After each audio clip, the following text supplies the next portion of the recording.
What's up, nerds? It is your boy, Tard Kent, the man of STEELBOOK. I'm here to tell you about Arrow. They're dropping their October releases the other day, and I'm going to yap all about them. These releases are well suited for the Halloween season, as you would expect from a bunch of shit coming out in October. I refuse to say spoopy season, though. I don't know when or how that started, but if I did, I would violently assault that person that kicked off that whole spoopy thing. The first motherfucker that said spoopy in history, I fucking put him in the hospital, bruh. That person deserves to be comatose, right? I'd be lubing up like it's Kill Bill, too. Enjoy that coma because I'm going to. Shit. Please just fucking say spooky for me. My 2-year-old doesn't even say spoopy, okay? Also, I kind of feel like this month of releases, these October releases, are like shots fired by Arrow. They're coming for Scream Factory, dog. Arrow is doing their best to eat Scream Factory's lunch. I'll talk a little bit more about that after I go through these new release announcements. First up, we got a couple that are going to be released in the UK only. So for us, Yankees, sucks to be a Yankee, right? They're angry at us for spending July eating hot dogs and shooting off firecrackers and blowing our fingers off, celebrating freedom. So they're going to get The Exorcist 2. That's the exchange. The Exorcist 2 is coming out Blu-ray only. You're not getting a 4K release. And so if you're in the US and you're thinking, well, I'll just order these off Diabolic DVD or Orbit or something like that, and no big deal, right? I mean, Diabolic will have plenty of these. You better have a region-free Blu-ray player is all I'm going to say, because no 4K means you got to worry about region coding on these bitches. Exorcist 2 has also been released domestically. At least when I say domestically, I'm talking about within the United States by Scream Factory. So there is a Blu-ray available to people who live in the United States. I'm just saying it's not Arrow, but you can get it legally and cheap. The Exorcist 2, obviously it's a sequel. It had zero involvement from the original writer, the gentleman who wrote the novel and then wrote the screenplay for the original Exorcist, as well as the director of the original Exorcist, the legendary William Friedkin, R.I.P. I think he passed away just last year. It was quite recent. Like he gave us he supervised the 4K of To Live and Die in L.A. for Kino, and then he just fucking, he did the fucking James Earl Jones in Coming to America. Pieced out, but he was obviously legendary director, not just for To Live and Die in LA, but he did The Exorcist some, I don't know, 11, 12 years before he did To Live and Die in LA. And he was already kind of a legend for doing that and the French Connection in the early 70s. He did not come back, and neither did the writer. So Linda Blair was back for that sweet, sweet payday. But what I'm saying is, this is one of them sequels that it's a cash grab for the studio. They're going to capitalize on the popularity of the first, but you better believe the quality is not going to be there. I mean, go watch The Exorcist again. Does the end of that movie scream like we're going to fucking come back for a sequel? It doesn't. It feels like a pretty shut case to me. There's a little ambiguity, right, with the ending there. You can't just like say, okay, the powers of Satan are defeated for once and for all, but like, it feels pretty over to me. But they thought, Warner Brothers thought something different. They said, fuck it, y'all. The UK is also getting The Exorcist 3, although this one is coming to 4K. So Exorcist 2, no 4K. Exorcist 3, yes, 4K. There's also going to be a Blu-ray if you're living in England and you don't do 4K. If you're poor and you don't have a 4K player, or you're really poor and you don't even have a 4K TV, I feel sorry for you. We'll collect some money over here at Team Almy and we'll send you a check. Maybe you can, you could go buy a can of beans or something like that. I don't want you to starve to death while you're cold in your hovel apartment because you can't afford 4K. I'm just saying. It doesn't make any sense to me either why part 2 is not getting a 4K, but part 3 is. So it's like if you have the Exorcist series, of course, the first one is a famous film, renowned, possibly called the scariest film of all time by some people. And then, That's available on 4K. Exorcist 2, nope, Blu-ray only. Exorcist 3, hell yeah, we get a 4K. It makes no sense to me. Also, just like with Exorcist 2, you can get Exorcist 3 in America.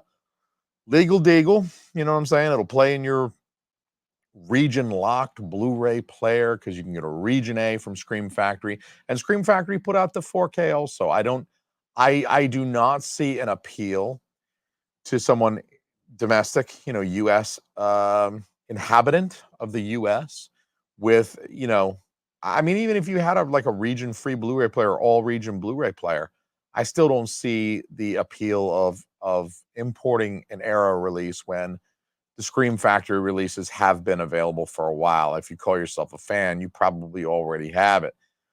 They took a lot of years off between The Exorcist Part 2 and Part 3. The Exorcist Part 3 came out in 1990. The Exorcist Part 2 came out in 1977. So it's kind of weird. They took a lot of time off. I think what happened was, you know, Exorcist 2 probably doesn't do as good as Exorcist 1. It's not quite the artistic statement that The Exorcist 1 was. And so people looking around like, I don't know, maybe we go on, we do something else. But then time goes by, something else ain't working quite as good as The Exorcist did, and they're looking around like, I gotta make rent. What about you? I got a car payment that's way, like my car nut is way more than I can swallow. So let's make The Exorcist 3, dog shit. And that is what they did, at least in my mind. That's what I like to imagine. Enough with the UK shit. I'm done talking about UK only releases that you could buy domestically here in the United States from Scream Factory. Scream Factory did not diddle my butthole, so I'm happy to buy Shout and Scream Factory releases on occasion. Just earlier this month, I bought the 4K of UHF, so I gave Scream Factory a little bit. I bought a Blu-ray from them too. Fucking Private School. I bought fucking Phoebe Cates, man. 80s Phoebe Cates. Don't even try to argue with me. I bought that from Shout Factory too. So I gave them a little bit of money this month. I got no problems with it. And I don't think you should either, personally. A lot of people are saying Scream Factory's falling off. Maybe they are, but that doesn't mean you can't swoop in and grab some $16 Blu-rays before the fall. You know what I mean? Or during the fall. So let's talk about some good old-fashioned American releases for a patriotic Halloween, right? We're American. We got Salem. We got spooky shit here in the US. We got Salem. We're fucking throwing tea in the harbor and burning witches at the stake, dude. We can be fucking patriotic and spooky at the same time. Note, I said spooky and not spoopy because I ain't never saying spoopy. I'll slap a motherfucker for saying spoopy. We're getting here in the United States a box set on Blu-ray called J Horror Rising. Arrow is calling it J Horror Rising. I feel like I really have to go through that kind of slow to enunciate J Horror Rising. I sometimes go by Jay, right? My first name is Jason. People call me Jay all the time. I feel like J Horror is they're almost infringing on my copyright a little bit right there. Like that's my trademark, right? I might need to send Arrow a cease and desist. I'm going to consult my lawyers after this video. This box set, the J Horror Rising, the Me Horror Rising box set, is a set of 7 Japanese horror films. I almost said 17. What am I smoking? 7 Japanese horror films. So that's 7 feature films that you get in this box set. Already, that's pretty chock full if you think back on some of the other box sets that Arrow likes to release. I feel like Arrow's sweet spot is like 4, maybe 5. You think about their Enter the Video Store release from last year. I think that had 5 films in it. They've released several box sets of Western films that I think are 4 each. They've released that Nico Mastoriakis box set, and I think that was 5. So again, like 4 or 5, that seems to be their like sweet spot for Arrow. But this one, they're really like cramming them in. 7 feels like there's a lot in there. There's a lot they're cramming in there. And these are slightly more like relatively more recent. Like I hesitate to say recent when I'm talking about these movies because the oldest is from 1999. And I know people who'd be like, dude, 1999 was not recent. I was fucking 3.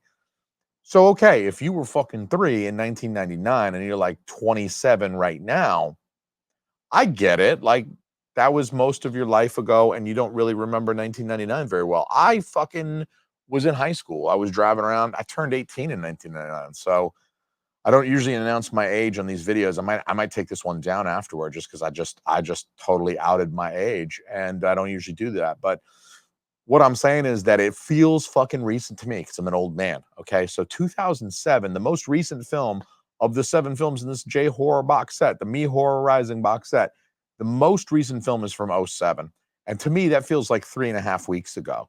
Like that was just the other day. 2007, that wasn't even that long ago. But when you think about it, fuck, that was kind of long ago. Depending on who you are, that was a really long time ago. I mean, if you were a kid in the early 2000s, then you're like, that's nostalgia. That's like me thinking about a movie from 1983, like To Live and Die in LA. Like, oh yeah, that's fucking from when I was a kid. Anyway, I digress. The films in the Me Horror Rising box set actually all sound pretty cool. I read about them. I've never seen any of them. They're all new, which is kind of cool too. You get the novelty of seeing something that you haven't seen before. But if you're into Japanese horror, I really think that this box set is probably a no-brainer for you. You might have one or two of these releases, but I don't.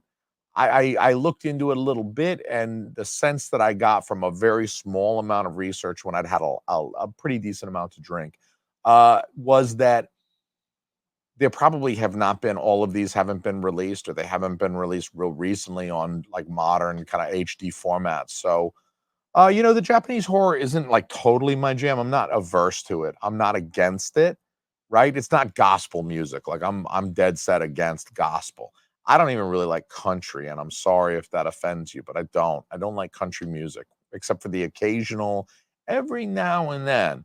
But J horror is, it's not something that I'm against. Like I've got a moral principle against it, but it's just not necessarily my jam. But I'm more of a tentacle porn guy. I mean, if it comes to Japanese entertainment, I'm more of a La Blue Girl, Urutsuki Doji. I want some alien with 9 tentacle dicks that are 15 feet long each, invading high schools, and that's my thing. But look, different strokes for different folks. I'm not judging anybody.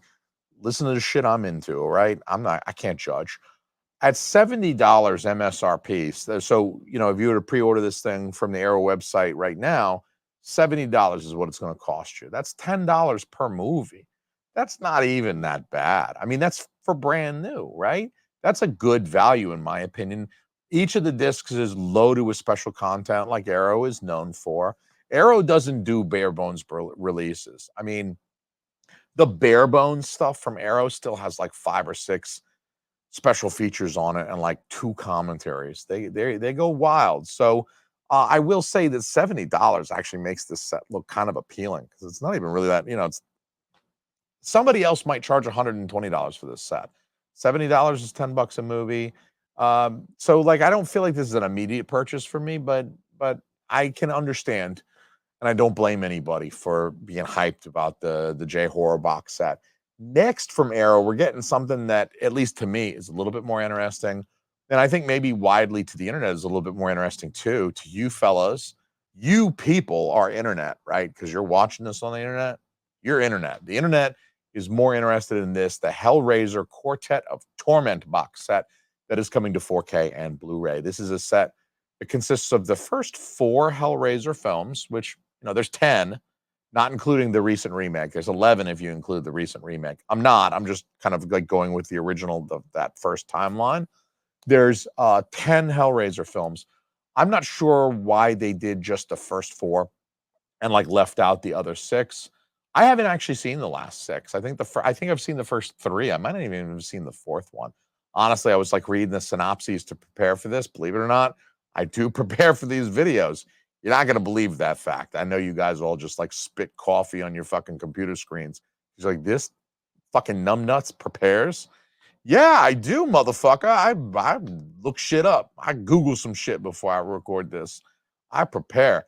So, from a nostalgia perspective, these are the Hellraiser films. The first 4. These are the ones that came out in the '80s and the '90s. So 2 in the '80s, 2 in the '90s. That gives you your first 4. So these are like the Hellraiser films that I grew up with. I just kind of revealed what my age was during the '80s and '90s. So as you can imagine, I was watching the Hellraiser films kind of in the early to mid 90s, circa like 92, 93. These are the Hellraiser films that I grew up with. And so I care less about those other six motherfuckers that they left out. So maybe that's it. I mean, maybe it's just the first four Hellraiser films, because those are the only ones that anyone gives a shit about. It could be if other people are like me, which would be unfortunate for them, but it's not outside of the realm of possibility. This is the same set, the Quartet of Torment. They released this in the UK sometime back. I don't know, I think it was something like a year ago. It's been a little while. So that actually, I'm thinking about the strategy around that, and I'm not sure about that as a strategy, like releasing a product in the UK that is readily importable. I mentioned Orbit, I mentioned Diabolic DVD. They make it very easy for people living in the United States to obtain UK releases. Second Sight, I'm looking at them. They make it easy for us to get our hands on this UK shit. So I kind of feel like they maybe shot themselves in the foot a little bit by releasing this so much earlier in the UK than they did in the US. And they didn't tell people, they didn't tell people in the US that they would eventually be releasing it here. So what a lot of people did was they bought the 4K from the UK knowing that it was a region-free disc. UHD is like STD, like it doesn't matter where you're from, you can catch this, you can get this, it's going to work in your system. So I kind of worry that they're not going to sell as many in the United States as they might otherwise have done, because a whole lot of US fans were like, well, shit, I'm just going to import this from the UK because Diabolic DVD makes it super easy. They don't even charge like extra, like a premium or anything like that. So if you haven't yet and you're a Hellraiser fan, this is a really premium set, even more so than the J Horror Rising set, because this one really is like upper end of what Arrow offers as far as like prestige and premium goes. As a luxe set, 200-page hardcover book included. There are a ton of special features that I won't go through them, or this video would be 45 minutes long, but I will say there are 8 commentaries on this motherfucker. That's 4 movies that got 8 commentaries, some of which are archival, older commentaries, classic commentaries, some of which are new commentaries. So there you go. There you have it. It's a lot for $80. For $80, 4 films, that's $20 a movie. That's a little bit more expensive than the J Horror Horizon, I'm just saying. But I think 200-page hardcover book is pretty nice, and a lot of special features. It's a no-brainer for a Hellraiser fan and a fan of like 80s and 90s horror movies. This is one that I'm considering getting. And the next one, this last one, is perhaps the biggest surprise of the month. The J Horror set feels very much like Arrow's bread and butter. They're not strangers to the Japanese horror, with releases like Ringu and Dark Water from early. Dark Water, I think, came out earlier this year. Ringu, I think, was, I don't know, last year or some shit. I don't know. I don't remember when it came out, and I didn't look it up. But nobody's surprised by Hellraiser either, because Arrow already released that shit in the UK. So it makes sense that they would bring it over for a US domestic release if they can. So, like, this is the surprise of the month. Arrow is releasing Trick or Treat from 2007, not to be confused with Trick or Treat from 1986 or Trick or Treats from 1982. There's probably a dozen other movies with some variation of like the Trick or Treat name, not even including the pornographic parodies. But I'm going to need you to look it up. I need you to try and find a porn parody of Trick or Treat. I need one with like a midget wearing a pumpkin on his head, dressed like Sam while pounding some broad out. Okay, let's look that up and we'll check that out after this. Holy shit, I'm stupid. So Arrow is releasing Trick or Treat. That's how you remember this one. It's Trick dash R, just R. It's not or. They dropped the O, because that's the only thing that keeps it differentiated from the 1986 Trick or Treat. This is Trick or Treat, which sounds, honestly, Trick or Treat. Trick or, that's a hard R. That sounds almost kind of racist a little bit. Like, I almost feel bad saying Trick or Treat with like the hard R, because I feel like one of my black friends is going to watch this video and I'm going to get like an angry phone call. I'm very sorry. And here at Team Elmy Podcasting, we don't condone any form of racial bigotry, okay? It wasn't me that put the hard R on Trick or Treat, okay? I apologize, okay? I've got a frame picture of Martin Luther King Jr. on the wall right over here outside of the frame. I promise you that. There's going to be no Blu-ray release on Trick or Treat from Arrow. Why, you might ask? The Blu-ray was released by Scream Factory some years ago, probably, I don't know, 6, 7 years ago. And the fact that Scream has not yet released a 4K of Trick or Treat, when they're basically a 4K upgrade machine at this point. Like, what does Scream Factory do? What did they do for their September releases? They just upgraded a bunch of shit that they'd already released on Blu-ray to 4K. That's it. They're an upgrade machine at this point. You combine the fact that they haven't released the 4K with the fact that Arrow is not doing a Blu-ray release, they're just doing the 4K release. That means that we can reasonably conclude that Scream Factory retains the Blu-ray rights and that Arrow was only able to secure US rights for the 4K. And this right here is why I'm saying Arrow is trying to eat Scream's lunch. They're going after Scream's head, right? Protect your neck if you Scream Factory. Wu-Tang. This feels to me like Arrow snagged a pretty good one. Like, this feels like kind of a big, like almost a coup to snag this one from Scream Factory when this has been a Scream Factory release for, I don't know, maybe like 7 years. Arrow got the 4K. That's how business is done. And if you're Scream Factory, then it sucks to be you, nerd. Now, Trick or Treat has become quite a cult classic. I've recently seen people online refer to it as underrated, which I think is total bullshit. This film is very well regarded. This is not an underrated film. This film is fucking rated, right? It is not underrated at all. I don't believe it's overrated either because I like it very much. But yeah, it didn't make $500 million at the box office, but it has a very big following. It has a very big following.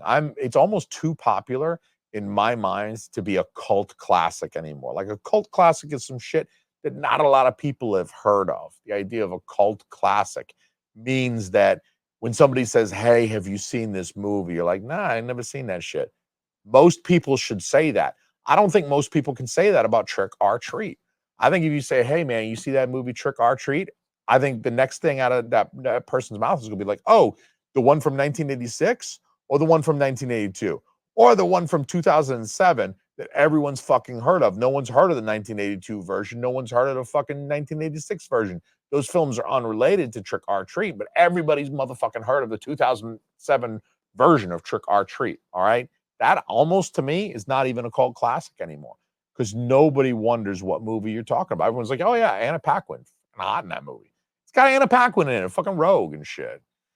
All right, so it's not an obscure film by any means, Trick or Treat. And as unpopular as this take may be amongst physical media enthusiasts, I do believe that Trick or Treat from 2007 owes much of its current status to streaming services. That's what it is. I believe I saw this film for the first time on Netflix myself. It was around 2010 or so. I didn't see this in the theaters. Not a lot of people did.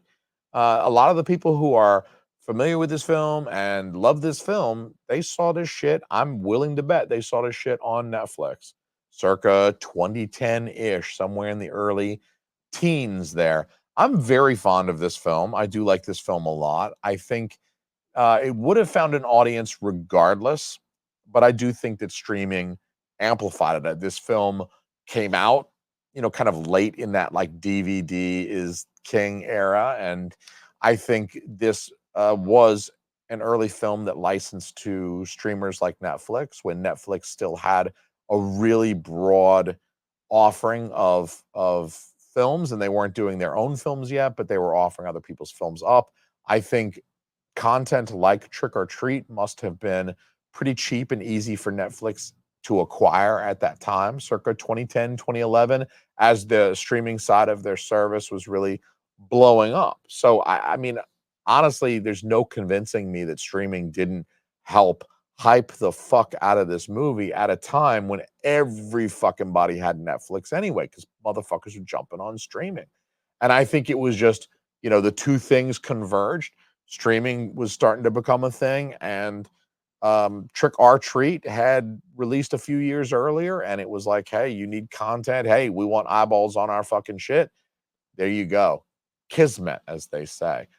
I think it's an example of the benefit of discoverability that's offered by streaming. I think, blind buys, not everybody's going to take like a blind purchase at a Best Buy back then. Not everybody was blind buying stuff, but whatever. It's Netflix. I've already bought for the month. So let's just fucking get drunk and watch this trick or treat shit at midnight. Arrow is releasing alternate artwork exclusive to their web store. You can only get that on Arrow's website, but I actually already have that artwork on the FYE exclusive steelbook that I bought several years ago. So I'm a cop the peasant artwork I was just showing you guys to have something new in my collection. But speaking of which, many folks online are expressing some incredulity that such a popular film as Trick or Treat, one that is surely going to sell quite well for Arrow, isn't receiving a more deluxe treatment, like I was saying about Hellraiser.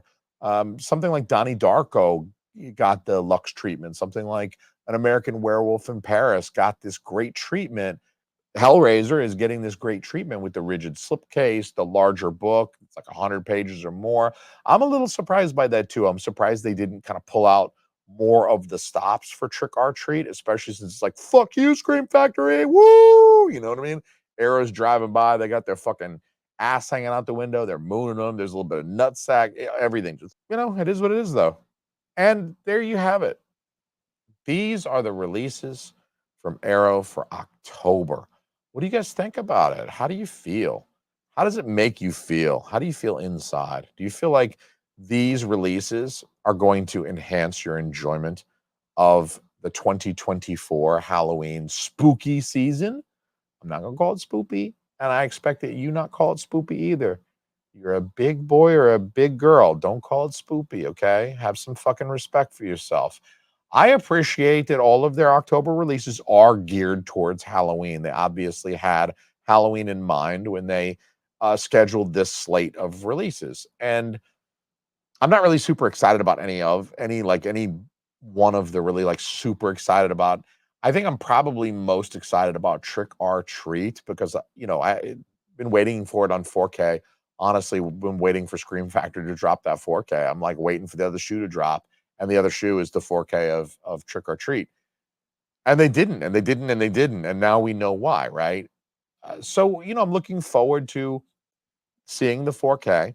Also, this is a film that I watch every Halloween. So Trick or Treat gets viewed by me sometime, it's not always on the 31st. I do have kids and Hocus Pocus exists.